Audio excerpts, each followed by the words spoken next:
400 miles east of the Azores, a ship is sailing itself. Her sails are set badly. Her wheel turns free. Her helm answers no hand. A boarding party climbs over the rail, calling out. The ship creaks back at them. Below deck, food in the pantry, clothes in the chests, a child's toys on the cabin floor. The cargo, 1,700 barrels of raw alcohol, untouched in the hold. The only things missing are one small boat, the instruments a captain would grab, the papers a captain would save, and every living soul. 10 people sailed out of New York. None of them is ever seen again.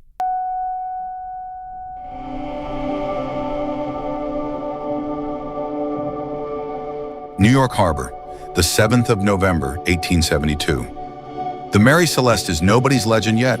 She is a working brigantine, 103 feet, recently refitted. Her captain is Benjamin Briggs, 37, a teetotaler, a churchman, a master mariner from a family of them. He does not drink, he does not gamble. He brings his wife Sarah and their daughter Sophia, age 2. A melodeon is hoisted aboard for Sarah, a sewing machine. The cabin is a small, warm home. The crew, 7 men. 4 are German brothers and cousins from a tiny island, sailors since boyhood, papers clean, references glowing. This matters, remember this crew. Every theory you will ever hear has to get past these men. The cargo is the only dangerous thing aboard. 1,701 barrels of industrial alcohol bound for Genoa. Fumes that can blind, fumes that can burn. Briggs has never carried it before. He knows what it can do. On the 6th, he writes to his mother, "Our vessel is in beautiful trim. I hope we shall have a fine passage."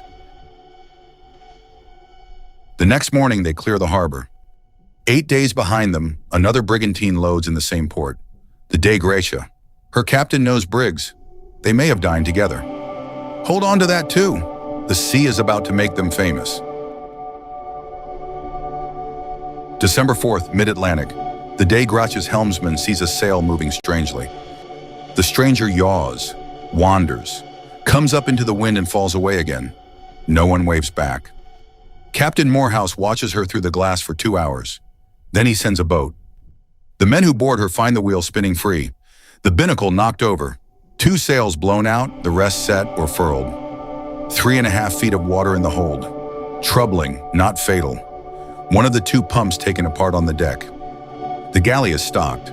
The crew's sea chests are full, oilskin boots, pipes, tobacco. Sailors do not abandon their pipes. Every man aboard the Dei Gratia knows what that means.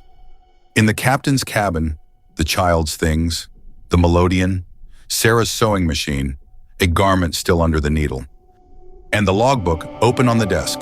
Last entry, the 25th of November, 9 days earlier, 400 miles away. For 9 days, the Mary Celeste sailed on with no one aboard and kept roughly on course. The yawl is gone from its chocks, the chronometer, the sextant, the ship's papers, gone with it. Whatever happened here, it was not sudden madness. Someone took exactly what an evacuation takes, and a rope, the main halyard, the ship's stoutest line, hangs over the stern, snapped, trailing in the sea. Hold on to the rope. The rope is the whole story. Morehouse splits his crew and sails both ships 800 miles to Gibraltar. Salvage law makes the empty ship a prize.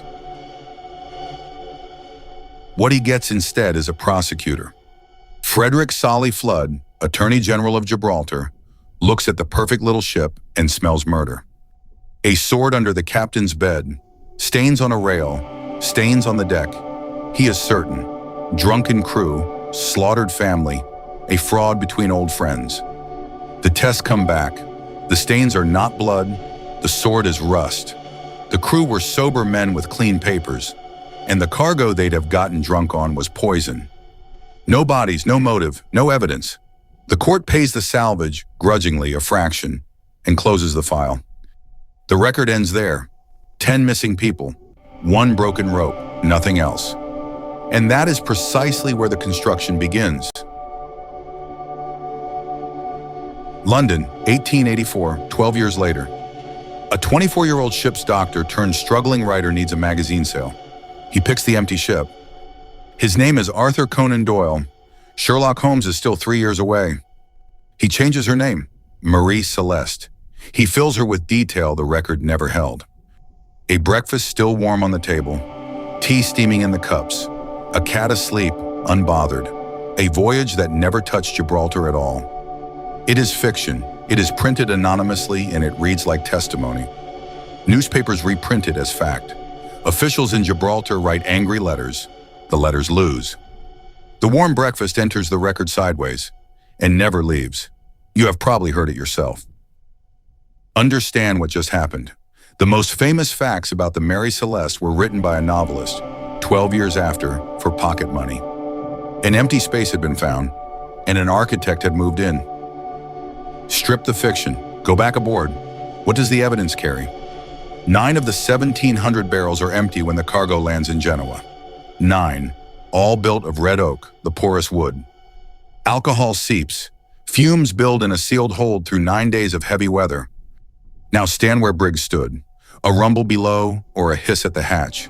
A cargo he has never carried that he knows can burn ships to the waterline. A prudent man, a careful man, does the careful thing. The yawl goes over the side, his wife, his child, his 7 sober men, the instruments, the papers, and a line back to the ship, the main halyard, the strongest rope aboard, to wait out the danger at a safe distance. If the hold doesn't blow, they climb back aboard and no one ever hears of the Mary Celeste. Then the wind rises. The empty ship heels and gathers way. The rope comes taut,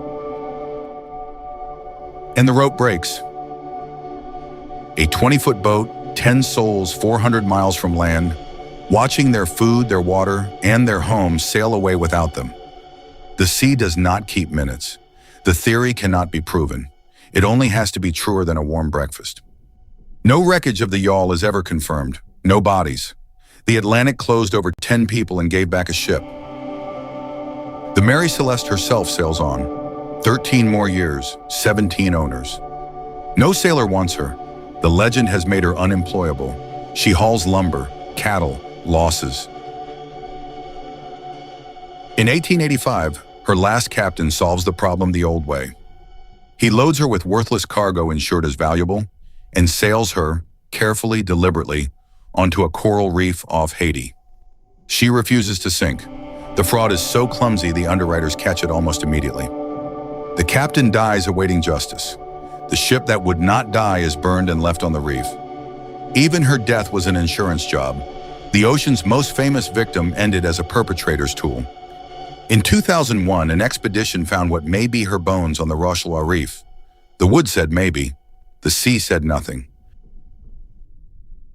Pin the case to the board. 10 people missing. And in their place, a structure. 4 pieces. The empty record. A log that stops mid-ocean. No bodies, no witnesses, no ending. A vacuum does not stay empty. It pulls. The broken chain. 1 snapped rope, 1 missing boat. Evidence enough for a tragedy, too little for a story. The gap between those two is where legends grow. The storyteller. A novelist finds the vacuum and furnishes it. Warm tea, a sleeping cat. Fiction with the texture of testimony beats testimony. The appetite. Newspapers, then books, then films. Each retelling adding a detail the sea never provided. The audience is the final architect. We are standing in it now. Notice, nothing on this board required a monster.